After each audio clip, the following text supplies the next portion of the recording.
welcome back. We're going to do Judgment Part 2 today. I'm Keith. I'm Rodney, and this is Dad Chronicle.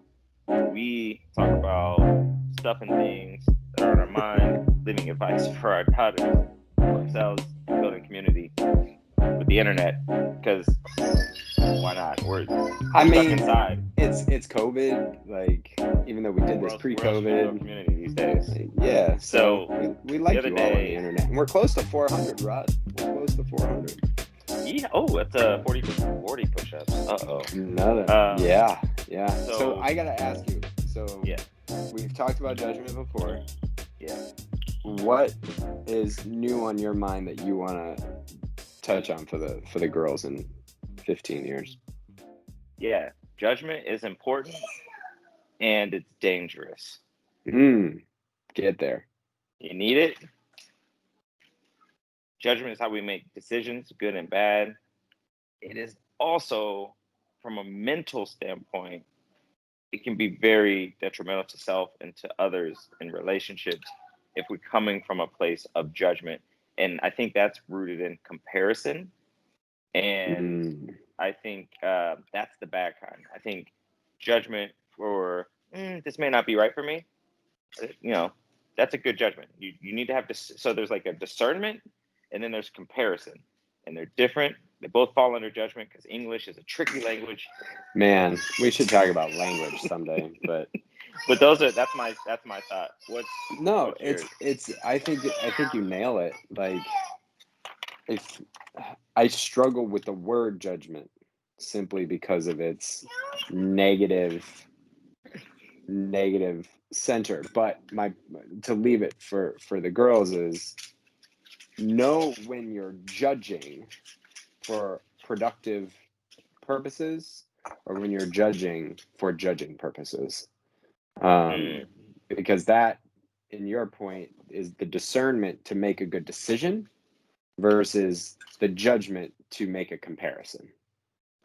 And I think there's a lot there. So you wanted to bring this one back up. Like, what? Oh, yeah. I was having breakfast with a buddy the other day, and we brought it up, and he kind of touched on that. He was just like, yeah, good judgment is so important. And I, of course, brought up Dub Davidoff. What you do in every conversation there is. Yeah. Like, literally every conversation. If you don't know Dub Davidoff, hashtag Dub Davidoff. Check him out. Figuratively, my favorite comedian. Yeah. Ooh. Yeah, figure that out.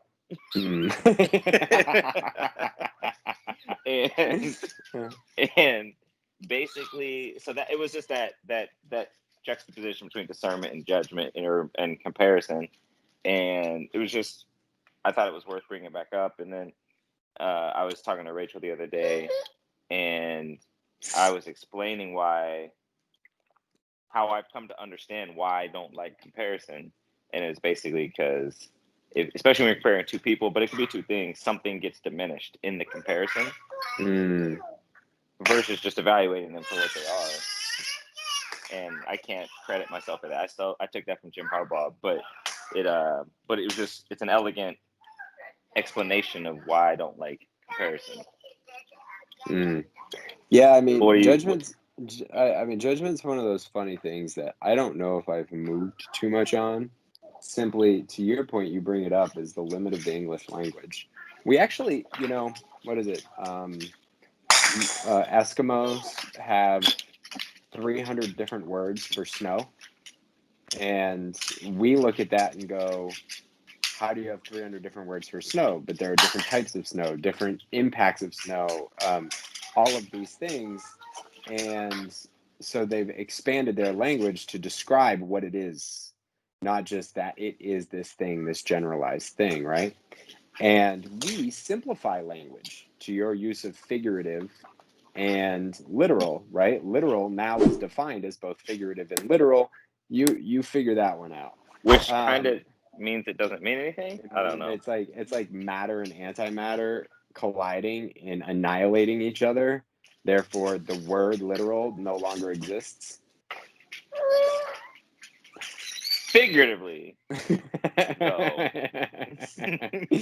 So, like, judgment's a tough one because, to your point, there is And maybe it's just our lack of understanding. Like I need to discern certain things in order and evaluate and assess in order to make a decision that's best for me.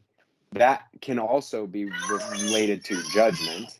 But making judgments, which is something that's so common now. I judge the rioters, I judge the police, I judge this person, and I judge that person, and it creates and it's based on biases and variables that we have due to our own lived experience, and then we say all of these things, and then we actually bring a negative energy to the world, right? Like we bring, if I'm spending most of my time judging somebody for their parenting or for whether they're overweight or not or whatever it may be, I'm bringing negative energy to the world. I'm bringing negative energy to myself, but I'm not bringing my best self.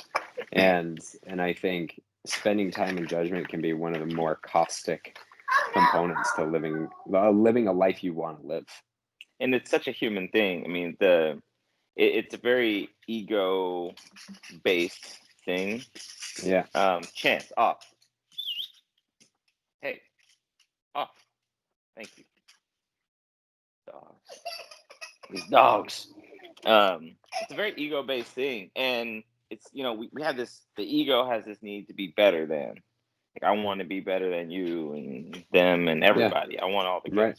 And then the reality is, there's always somebody at a higher station or with more ability than you, and there's always somebody lower. So there's this trap that the ego set for you, and trying to be better, a thing that you can never attain. So the brain gets stuck in this judgment loop of like, I don't know what to do. It's like you just and if, I mean, we're being honest, we've been socialized to judge. I mean, religion is a series of judgments of other people and how to live and how not to live. And I'm not criticizing or judging religion. It is just what it is. It is a byproduct of what it is, right? I'm not trying to boil it down. I'm gonna disagree and say that's a human element, because that's not what the religions actually are. Yeah.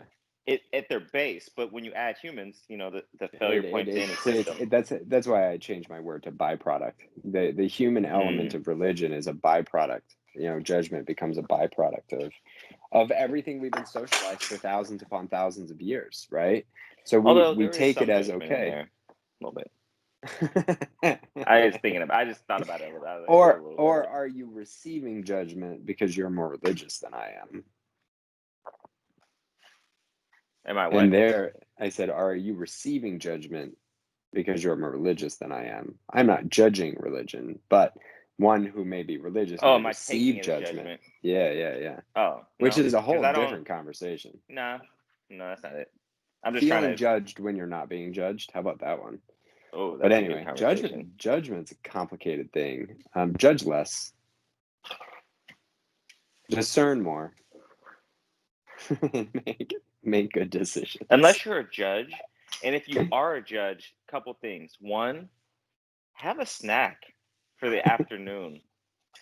Don't eat too much, you know, and maybe just work the mornings. Yeah. Maybe just work the mornings. Judge better if you're an actual judge, but if you're not an actual judge, judge less. Don't judge. It's like serious talk, but with a funny delivery. Who's this? Sotomayor? And that's if you get that reference. Yeah, I'm sorry. I just dropped it out there.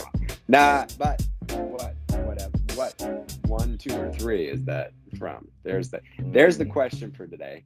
What Pitch Perfect is that reference from? Judgy. Then we know you're a diehard. You're a diehard because A, stuck around this long, and B, you know the answer, and C, you've answered it. This Sotomayor, that judgy